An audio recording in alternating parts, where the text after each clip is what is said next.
If the media is to be believed, China will soon be the world's greatest economic powerhouse. After all, with its economy growing exponentially every year, it is poised to outpace the United States in the near future. However, what most people don't know is that the world's next great economic powerhouse may not be China. Rather, if everything plays out the way it should, Canada may have the world's largest economy in the near future. While this may sound crazy, Canada's economic potential is much greater than you could ever imagine. Now, on the surface, we'd believe you if you said that this was simply untrue. After all, Canada has a low birth rate, most of its land is too cold and barren for human settlement, and it has some of the highest taxes in the world. However, Canada has an unlikely ally, for while most of the world is hiding in fear of it, global warming could become Canada's best friend. Now, let us be clear. For the most part, global warming is bad. Yet, in Canada's case, global warming could lead to an economic boom by opening up Canada's inhospitable Arctic regions. This is because these regions, while barren at first glance, have two important resources: the Northwest Passage and vast oil reserves.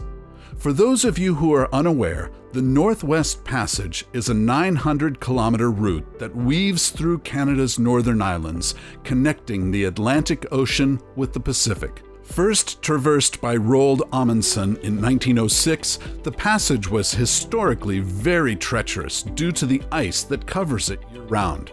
As a result, the passage was historically much too dangerous to use as a commercial shipping route, and the area was largely left alone. Yet, by the mid-2000s, things started to change. You see, the summer of 2007 marked the first time that the Northwest Passage was completely ice-free, and every year since then, more and more ships have begun to take advantage of the passage during the summer months. After all, for some ships, the Northwest Passage is significantly faster than using the Panama Canal. Take the Canadian province of Quebec's mining operations as an example. Generally speaking, it takes a ship filled with nickel ore about 41 days to travel from Deception Bay, Quebec to Baiyuquan, China, using the Panama Canal route. However, if these ships go through the Northwest Passage instead, that journey is cut down to 26 days. Or in other words, it is more than 2 weeks shorter. And while this may just be one example, there are thousands of potential routes that could be completed in nearly half the time thanks to the Northwest Passage. This is especially relevant given the global political situation. After all, Canada is distinguished for having very good foreign relations with almost every EU nation. Therefore, these countries may favor passing through the Northwest Passage over going through the US-controlled Panama Canal. This is also the case in the Western Hemisphere, as Canada currently does not have any trade restrictions against China, while the United States has many. As a result, Chinese ships going to Europe also have the incentive to bypass the US-controlled Panama Canal and instead take the Northwest Passage. However, this is all dependent on Canada developing its north by improving its Arctic ports. Currently, Canada only has 6 small ports in the region, and none are developed enough to accommodate large ships. Furthermore, Canada has had several legal issues in the region, as many countries are trying to claim that the Northwest Passage is an international waterway rather than one owned by Canada. And if that wasn't enough, Canada generally has done very little to develop its Arctic regions and has largely ignored it in the face of developing the economy in the country's south. Yet, as the Arctic continues to warm, we expect Canada politicians to change their focus sooner rather than later. Yet, oil reserves, which are the second resource which stands to benefit from global warming, could lead to even greater economic potential. You see, as of now, Canada is the world's 7th largest exporter of oil. However, this oil is extremely expensive to produce. That's because most of Canada's oil is not found in liquid deposits, but in the country's oil sands, which are rich in oil but require extensive labor to separate the oil from the sand. However, Canada's Arctic deposits are a whole other story. That's because the Arctic accounts for about 30% of the world's untapped oil reserves, and with Canada controlling about 40% of the world's Arctic areas, further oil probing in the region could possibly unveil massive, untapped liquid deposits. However, this is highly dependent on global warming continuing to increase.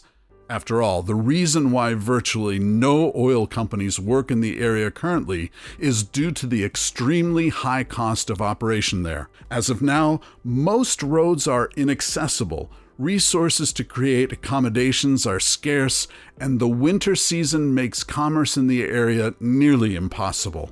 Yet, if and only if the area starts to warm up, the infrastructure can be put into place to make oil exploration and drilling in the area a reality. As a final mention, we would be remiss to not mention Canada's other major resource, fresh water.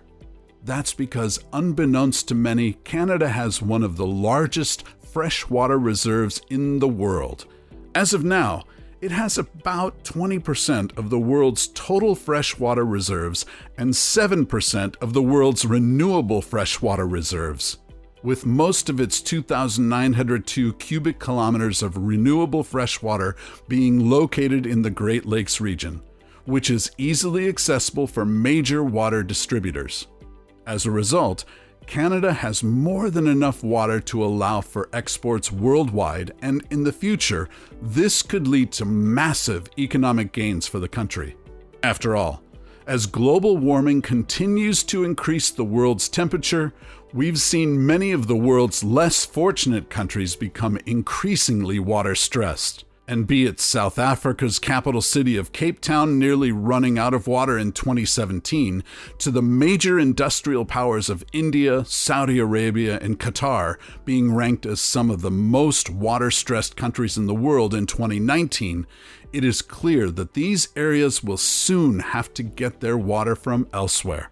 And of course, if this water is not available locally, they may be forced to buy it at a massive markup from Canada. To conclude, it's clear that Canada's path to becoming an economic powerhouse is heavily dependent on global warming. After all, the viability of the Northwest Passage, the availability of Arctic oil reserves, and the demand for fresh water really are all contingent on global warming continuing to occur.